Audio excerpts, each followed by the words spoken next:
Hey, what's up guys? So this is not a regularly scheduled build video, but I thought I'd go ahead and give you a second video. I really enjoyed making that bandsaw video. It's kind of impromptu last week, and I decided to use that bandsaw in this little video. So I picked up some poplar logs actually when Molly and I were in Birmingham last week.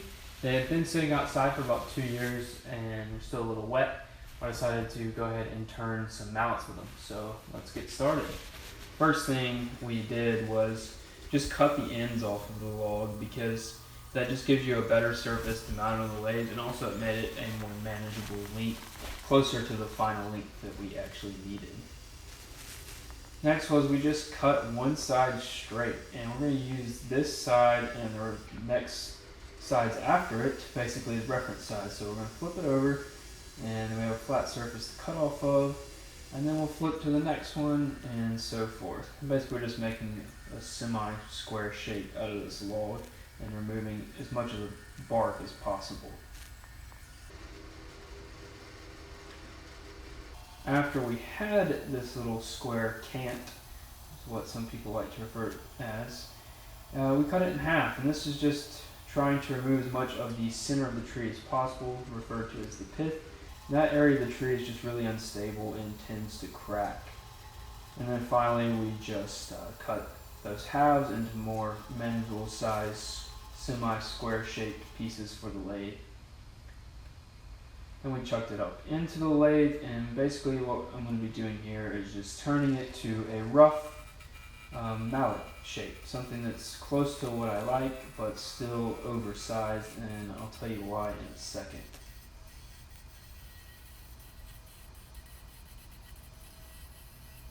So I decided to do something that I've never done before and try to dry this wood by using an oven.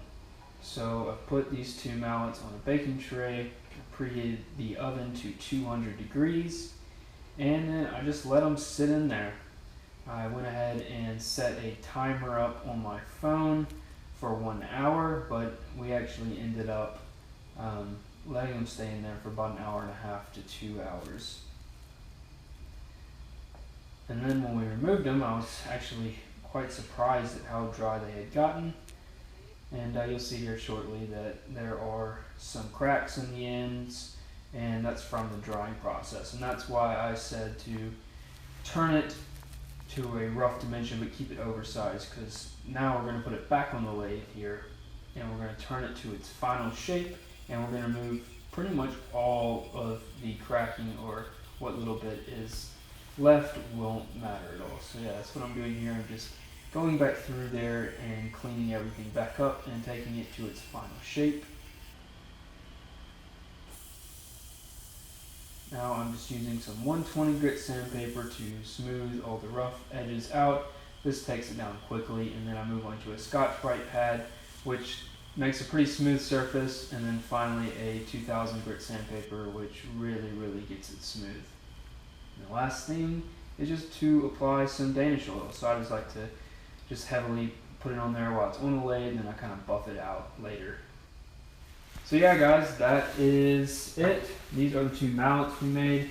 It turned out pretty darn cool. And these are going to be available on our website, so if you're interested, go check those out. Also, before this video ends, I wanted to mention that for those of you that don't know, there's a really big woodworking show happening in Atlanta, March 31st through April the 2nd, I believe. I'll have all the details down below. But there's going to be over 70 YouTubers there, and it's just going to be an awesome event. Like I said, all the details will be down there. I'm not going to bore you with them here, but yeah. So if you can make it out there, it would be pretty darn awesome. There's a lot of big names going, so yeah. Hope to see you guys there, and let me know if you like these little impromptu, short little videos in between our main build videos. Thanks, guys.